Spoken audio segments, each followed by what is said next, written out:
सज्जनों, धर्म ही वास्तव में सुख का मूल है और धर्म है मंतव्य और कर्तव्य। धर्म के ये लक्षण महर्षि मनु ने वेद से निकाल कर दिए हैं। अपने जीवन में इनको धारण करो, धर्मात्मा बनो। आगे चल के कहा है दमः। दमः कहते हैं मन को पवित्र रखना, मन को वश में रखना, मन को संयम में रखना।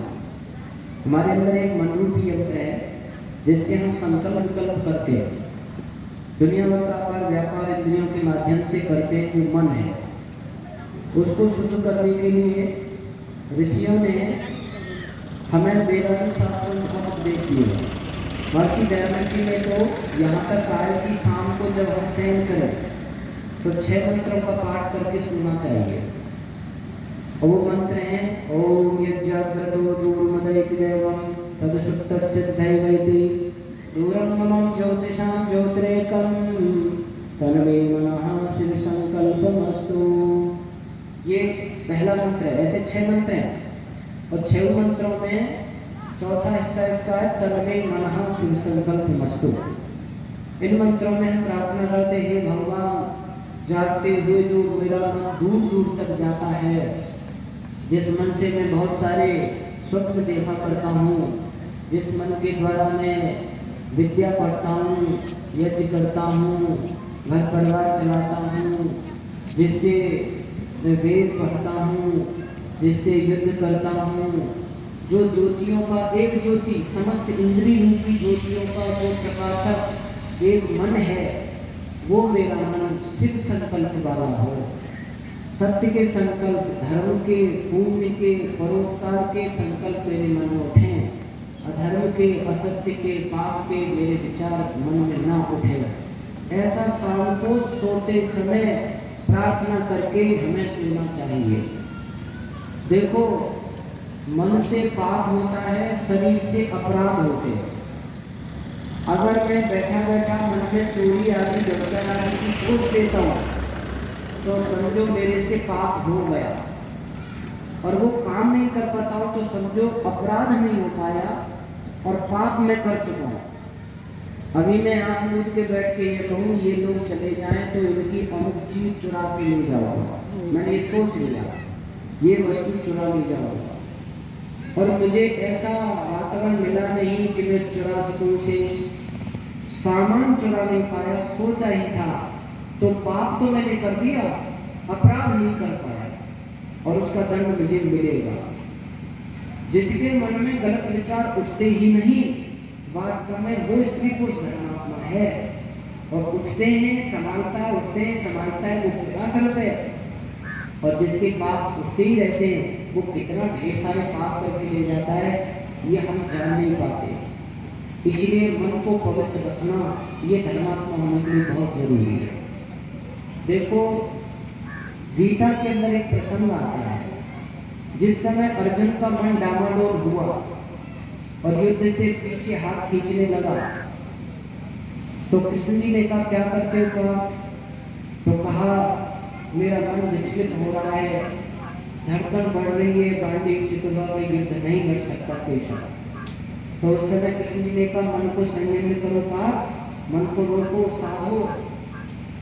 तो कहा चंचल ही मन कृष्ण प्रमादी बलवद्र।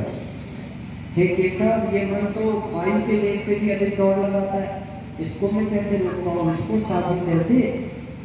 तो उस समय कृष्ण जी जो है उसको एक समाधान बताते हैं। वो कहते हैं असंशय महाबाहो मनोनिग्रह चलन अभ्यासेन की कौन्तेय वैराग्येन च क्रियते। इसमें संशय नहीं पूछते कि मन बहुत तीव्र गति से दौड़ सकता है, परंतु इसके 2 उपाय हैं, एक अभ्यास, दूसरा वैराग्य। इसीलिए पतंजलि महाराज ने ये लिखा है अभ्यास वैराग्याभ्याम तन्निरोधा। चित्त को, मन के व्यापार को रोकने के लिए 2 ही चीजें हैं, अभ्यास और वैराग्य। अब आप कहेंगे जी अभ्यास क्या है, वैराग्य क्या है, ये हमारी समझ में नहीं आ रहा है। तो देखो, आप एक साधारण तरीके से इसको समझें, क्योंकि लगभग यहाँ किसान जगत से जुड़े हुए हैं लोग। किसान अपने खेत में अच्छी फसल पाने के लिए 2 उपाय करता है, 2 काम करता है। पहला काम करता है, खेत को जोतता है, मैंचता है, गहराई गुड़ाई करता है, अनावश्यक खरपतवार को उसमें से उखाड़ करके फेंक देता है, जला देता है, बिल्कुल खरपतवार शून्य कर देता है खेत को। इसको कहते हैं वैराग्य। और फिर उसमें एक अच्छा सा बीज बो देता है, इसको कहते हैं अभ्यास। दो चीजों से वो अच्छी फसल प्राप्त कर लेता है। वैसे ही हमारा मन एक खेत है, उस खेत में गंदे विचारों की खरपतवार उगते रहते हैं, चोरी, व्यभिचार, झूठ, छल, कपट, काम, क्रोध, लोभ, मोह, ईर्ष्या, प्रतिशोध, जलन, नाश। अंदर जो खरपतवार उगते, इनको उखाड़ के फेंकना, इनको डिलीट करना, मिटाना, इसको कहते हैं वैराग्य। और इसमें ईश्वरी, वेद मंत्र, श्लोक, बढ़िया बातें अंदर जमा करना, इकट्ठा करना, इसको कहते हैं अभ्यास। आजकल लगभग मोबाइल है आप सबके पास, इसमें बहुत लोग मैसेज डालते रहते हैं, कंपनियों से भी आते हैं और भी लोग डालते रहते हैं।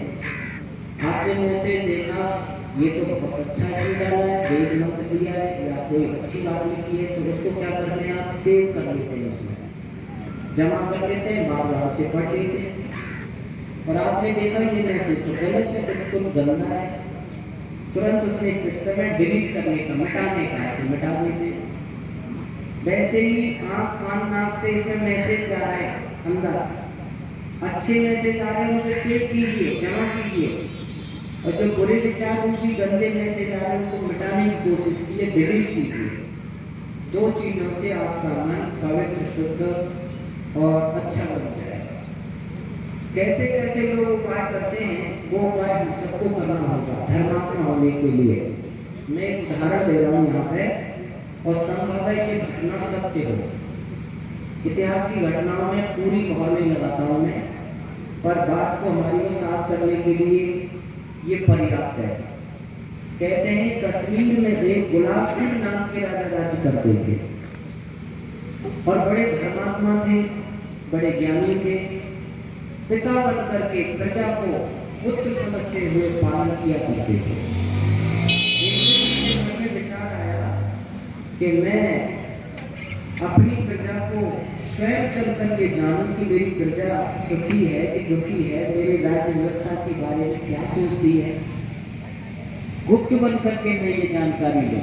और उन्होंने अपने राजशाही वस्त्र और वो संतार दिए, और एक साधारण व्यक्ति के वस्त्र पहने, कुछ जटा जूट बढ़ा लिए, और बिल्कुल जो पहचान में नहीं है ऐसा बन करके, और वो एक नगर में होकर के गुजर रहे थे। देखते जा रहे थे, लोगों में बीच में बैठ के चर्चाएं करते जा रहे थे कि ये राजा राज्य के बारे में क्या सोचते हैं। चले जा रहे थे कि अचानक एक दूसरी मंजिल पर नजर जाती है, एक युवती स्नान करके अपने बाल साध रही थी। कश्मीर में स्वाभाविक रूप से स्त्री पुरुष सुंदर पैदा होते हैं, इसलिए वह केसर, अखरोट, बादाम अच्छी चीजें पैदा होती हैं। ऐसे समझो मुसलमानों की जन्नत। कश्मीर को देख करके उन्होंने जन्नत का नक्शा खींचा कुरान शरीफ में, क्योंकि वहाँ जो सुंदर चीजें हैं, जो एक अलग चीज है। तो जैसे ही महाराज गुलाब सिंह की नजर उस कन्या की तरफ पड़ी, अति सुंदर कन्या थी, मन में एक रजोगुण आया और विचार उठा कि काश ये मेरी पत्नी के स्थान पर हो। ऐसे सोचते हुए चल रहे थे कि अचानक सतोड़ आ गया। धर्मात्मा तो थी, एकदम होशारे, ये मैंने क्या सोच लिया, मैं एक राजा हूँ, और राजा के लिए प्रजा पुत्र पुत्रीवत होती है। आज तो मेरे से वही पाप हो गया जैसे कोई पिता अपनी पुत्री पर गलत नजर डाल करके कर लेता। मुझे इस पाप से छूटने का उपाय करना चाहिए।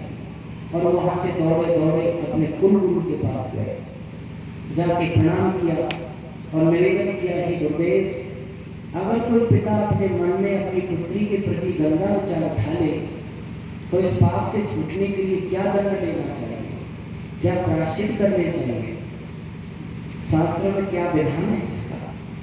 कुल गुरु ने मन ही मन शास्त्रों को ढूंढा और कहा राजन इसका तो एक ही विधान है, एक चिता बनाई जाए, उसमें चारों तरफ से अग्नि जलाई जाए और वो अग्नि धू करके जब आसमान को छूने लगे तब दूर से दौड़ लगाकर छलांग मार के उसमें कूद जाना। इस पाप से छूटने का यही प्रायश्चित है। राजा ने कहा गुरुदेव यही पाप हमसे हुआ है, अपनी सारी बात बता दी, मैं भी इस प्रायश्चित को करना चाहता हूँ। ठीक है राजन, आज से फलाने दिन आप उसी स्थान पर इस प्रायश्चित को करेंगे इतने बजे। ये घोषणा सारी प्रजा में पहुंचा दी गई, राजा से ये पाप हुआ है और फलाने दिन चिता बनाकर उसमें कूद कर वो अपने प्रायश्चित को पूरा करेंगे। प्रजा राजा को बिल्कुल पितावत समझती थी, क्योंकि वास्तव में धर्म वत्सल थे।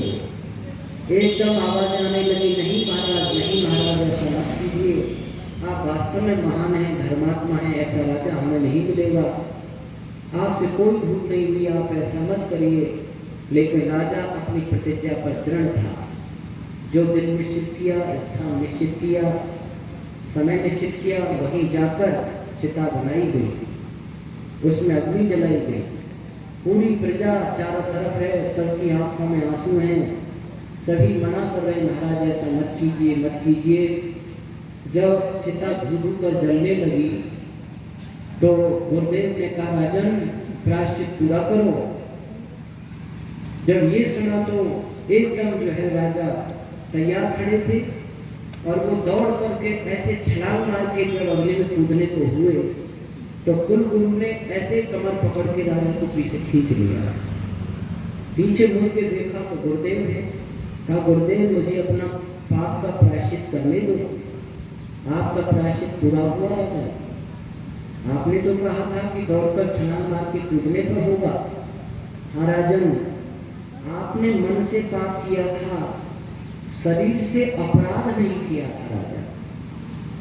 आपका मन जल चुका है, धुल चुका है। जो समय हमने निश्चित किया तब तक आपका मन बदला नहीं है, सारी प्रजा बना कर रही है, फिर भी आप रुक नहीं रहे और कूदने को तैयार हैं और अपने पाप की बात सारी प्रजा में आपने घोषित कर दी है, आपने छुपाया नहीं है।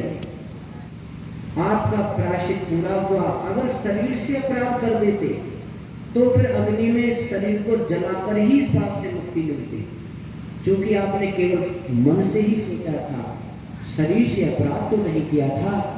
इसलिए इस क्रिया से आपका मन धुल चुका है, जल चुका है।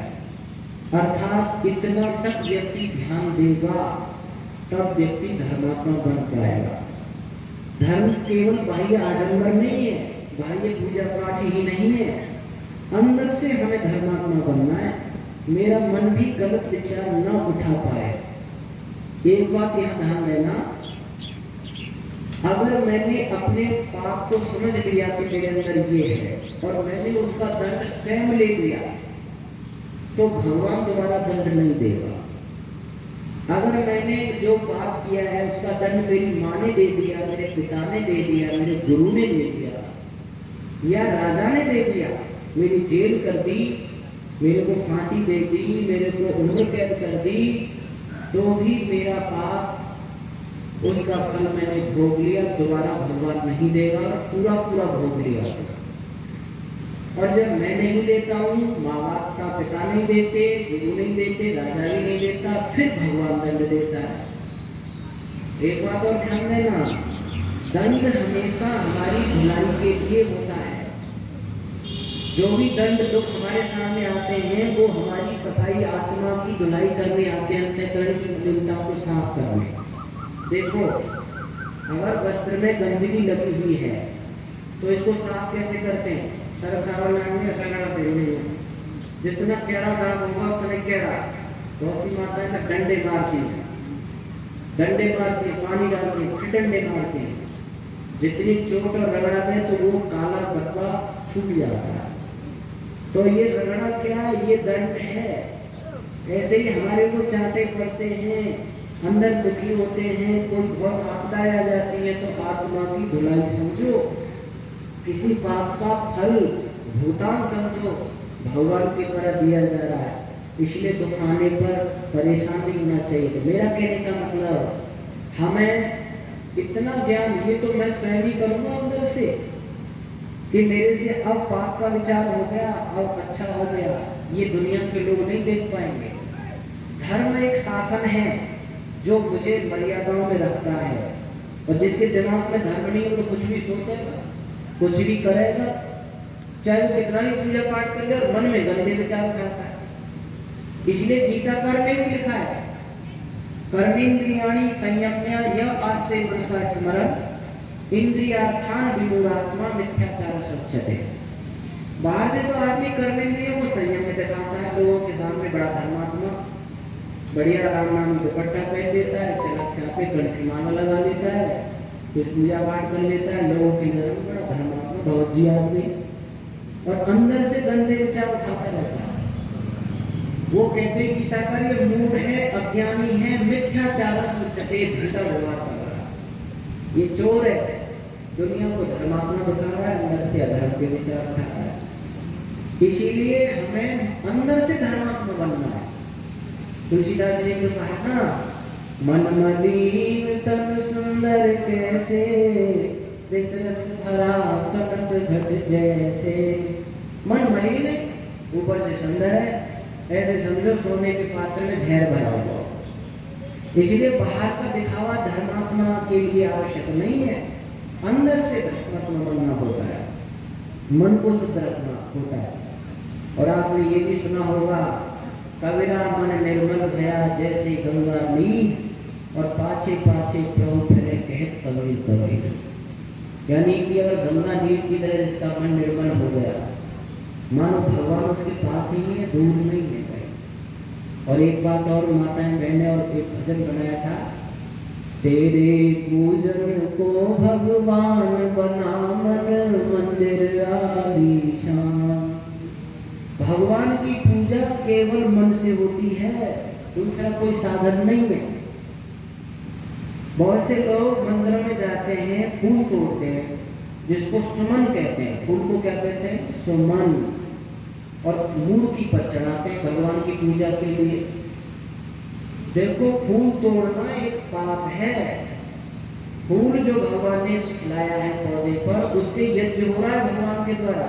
इस सृष्टि में जब तक फूल रहेगा, सुगंधी बखेरता रहेगा, सुवासित सृष्टि को करता रहेगा, जितनी भी सामर्थ्य। और तुमने बीच में फूल तोड़ लिया, थोड़ी देर के बाद मर जाएगा, नदी में पड़ेगा तो सड़ने लगेगा और पाप और लगेगा। यज्ञ खत्म कर दिया आपने भगवान का। इसीलिए फूल नहीं तोड़ना चाहिए। पर भगवान की भक्ति तो सुमन से होती है, फूल चढ़ाने से होती है। हाँ, तो वो है सुमन, सुंदर मन। अपने मन को सुंदर बना के जो भगवान का भजन करते हैं, मानो वो भगवान पर सुमन चढ़ा रहे हैं, फूल चढ़ा रहे हैं। और मन बिगड़ा और इधर का फूल तोड़ के ऐसे चढ़ा दिया तो क्या भक्ति हो गई? अंदर से तो मन बिगड़ा हुआ है। और ये फूल तुमने भगवान का लेके भगवान में चढ़ा दिया, तो ये क्या भक्ति हुई? अपना मन, अपना सुमन चढ़ाओ भगवान के, को चढ़ाने से क्या फायदा?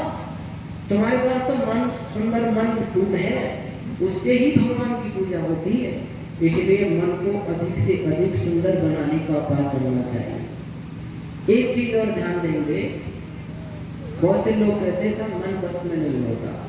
मन नहीं होता सब बस में। देखो, मन ही बस में हो सकता है एक बार के लिए, शरीर नहीं हो तो हो, पर मन को कर सकते हैं। कैसे कर सकते हैं मन को? मैं एक ऐतिहासिक उदाहरण दे रहा हूँ। यहाँ पे आपने सीता जी की अग्नि परीक्षा सुनी होगी, उसको लोग कैसे ढंग से लेते हैं। पर वाल्मीकि रामायण में सीता जी की अग्नि परीक्षा का क्या वर्णन है? जिस समय विभीषण का राज तिलक किया गया, लक्ष्मण जी ने तुरंत राज तिलक कर दिया रावण का अंतिम संस्कार करके। तो श्री राम ने विभीषण से कहा, विभीषण मित्र, जाओ सीता जी के पास, उनसे कहो उबटन आदि लगाकर स्नान करके और वो हमारे पास उपस्थित है। जाके विभीषण ने कहा, हे माता, उबटन आदि लगा के स्नान करके आप महाराज श्री राम के पास पहुंच गए। तो ऐसा करते हुए सीता जी वहां आती है। सभा लगी हुई है, आके श्री राम को प्रणाम करती है, नमस्ते करती है। श्री राम ने कहा, हे देवी, जिस रावण ने आपका हरण किया था और एक पाप किया था, अपराध किया था, हमने उसको मृत्यु दंड दे दिया। जिस रावण ने आपका हरण किया था और हमें दुनिया में नीचा दिखाया था, किसी की पत्नी को कोई ले जाए तो कितना शर्मिंदगी आती है, हमने उसे मार करके अपने अपयश को धो दिया। जिस रावण ने आपका हरण किया था और अपने बंदी गृह में तुम्हें रखा था, हमें उसे मार करके तुम्हें उसके बंदी गृह से आजादी दिला दी है। पर ये सब काम हमने तुम्हें पत्नी के रूप में स्वीकार करने के लिए नहीं किया। कोई भी सदाचारी जितेंद्रिय पति जिसकी पत्नी उस समय पर पुरुष के संपर्क में रह गई हो, वो पुनः पत्नी के रूप में उसे स्वीकार नहीं कर सकता। इसलिए तुम चाहो तो विभीषण के यहाँ रह सकती हो, सुग्रीव के वहाँ रह सकती हो, भरत के यहाँ रह सकती हो, पर मैं तुम्हें पत्नी के रूप में स्वीकार नहीं करूँगा। जब ये बात सुनी सीता जी ने तो कहा, महाराज आप क्या कह रहे हैं? आप मुझे साधारण स्त्रियों जैसे समझ रहे हैं? हाँ, रावण ने मेरा हाथ छुआ था, पकड़ा था, पर रावण मेरे मन को नहीं छू पाया है। मैं हर समय मेरे मन में आपका ही चित्र, आपका चरित्र चित्रण चलता ही रहा है। किसी अन्य पुरुष का मेरे मन में कोई चित्रण नहीं गया है। परंतु हे लक्ष्मण, जब ये यहाँ तक कहने को आ गए हैं तो आप चिता बनाओ, उसे जलाओ और मैं अब इस शरीर को अग्नि को सौंपना चाहती। लक्ष्मण जी ने भाई राम की तरफ देखा, रामचंद्र जी ने इशारा कर दिया, बनाया गया और वहाँ चिता बनाई गई, उसमें अग्नि लगाई गई है। जब अग्नि धीरे के जलने लगी तो सीता जी खड़ी होकर चिता के पास और श्री राम की परिक्रमा लगा के चिता के पास खड़ी होकर कहने लगी, हे अग्निदेव, अगर मेरे मन में मेरे पति को छोड़कर अन्य किसी पर पुरुष का कोई चिंतन न उठा हो तो आप मेरी रक्षा करो। और ऐसा कहकर जब वो कूदने को हुई है तो वहां भी श्री राम ने हाथ पकड़ करके सीता जी को पीछे कर लिया और कहा, देवी, मैंने ये व्यवहार आपके साथ इसलिए किया है इन सब लोगों की नजर में ये सत्यता सिद्ध हो जाए। मैं वास्तव में आपको महान मानता हूँ, सत्य मानता हूँ, पवित्र मानता हूँ, पर इन सब लोगों के सामने व्यवहार के लिए मैंने किया है। अर्थात वहां पर सीता जी कहती हैं, मद्धीनम तन्मे हृदय कोई वर्तते पराधीनेषु गात्रेषु किंकर श्यामलेश्वर। मेरे अधीन तो भगवान मेरा मन है जिसमें हमेशा आपका चिंतन चलता रहा है, पर ये शरीर तो पराधीन होने के योग्य है, इसमें मैं क्या कर सकती हूँ? अर्थात मन तो आपके ही अधीन है, ये समझो, आप चाहो जो चिंतन उठा सकते हो, एक बार शरीर नहीं। जैसे अभी यहाँ से 10-20 लोग इकट्ठे होकर मेरे पास आए और मेरे हाथ और पैरों को पकड़ लें और शराब का ढक्कन और मांस का लोटा मेरी मुंह में पूछ लें, तो बताओ मुझे मांस शराब खाने सेवन करने का पाप लगेगा? नहीं लगेगा। और मैं केवल मन में बैठ के सोच लूँ आज शराब पीऊंगा, मांस खाऊंगा, तो मुझे पाप नहीं जाएगा। ये मैंने मन से सोचा है। आप मेरे मन से नहीं कुछ कहला सकते। शरीर को ही तो पकड़ सकते हो, शरीर से तो कुछ क्रियाएं करा सकते हो। अगर मन की भावना उस क्रिया में नहीं है तो आपको लगता नहीं है। मन की भावना से जो क्रिया करते हैं वो पाप पुण्य में बदल जाता है। इसलिए आप अपने को समझाया करो, मन को समझाना पड़ता है। विचारों की छड़ी मारनी पड़ती है, मुझे ऐसा नहीं सोचना चाहिए, मैंने ये गलत सोच लिया। इसको सुधारने का क्या तरीका है? प्रायश्चित क्या है? कोई गलत विचार उठ गया, तुरंत एकदम सतर्क हो, अरे ये मैंने सोच लिया, मैंने पाप कर्म सोच लिया, मुझे ऐसा नहीं सोचना चाहिए। भगवान मुझे देख रहा है, इसका कितना बड़ा दंड मिलेगा। कि भगवान मेरे इस मन के पाप को मुझे छुड़ाओ, मुझे ऐसा विचार नहीं उठाना चाहिए, ऐसा नहीं सोचना चाहिए, मैंने ये गलत कर दिया, मैंने ये पाप कर दिया, ऐसा सोचो। ये विचार की छड़ी धीरे धीरे आपके मन को आपके बस में कर देगी और आप जब जो चाहोगे अच्छा धर्म की बात वही तुम्हारे मन में उठेंगी, गलत बात उठेंगे। आज मन की दौड़ इतनी हो रही है, ये खाया, ये देखा, वो किया, इतना आदमी मन के हिसाब से दौड़ रहा है कि बस झिक ही नहीं पा रहा है, मन जो है ना वो झिक नहीं पाता है और इसके साथ से जीना चाहते, इसीलिए मन चंगा तो कटौती बदलता। मनो स्नान सबसे बड़ा स्नान है, खुद गंगा में डूब डूब के नहाओ, शरीर को धो, वस्त्रों को धो, कुछ ना होगा। मनो स्नान सबसे स्नान बड़ा माना जाता है। शास्त्र कहते हैं मन को धोना, मन को साफ करना, यही एक गंगा में स्नान करना होता है। मन स्नान कराओ, इसलिए कवि ने भी यहाँ भजन लिखा है, मन मोड़ा फिर डर नहीं, कोई दूर प्रभु का घर नहीं, धीरे धीरे मोड़ तू इस मन को। मन मोड़ा फिर डर नहीं, दूर प्रभु का घर नहीं, धीरे धीरे मोड़ तू इस मन को, इस मन को, धीरे धीरे मोड़ तू इस मन को, इस मन को, इस मन को। मन मोड़ा फिर डर नहीं, दूर प्रभु का घर नहीं, धीरे धीरे मोड़ तू इस मन को, इस मन को, तू इस मन को, धीरे धीरे मोड़ तू इस मन को, इस मन को, तू इस मन को।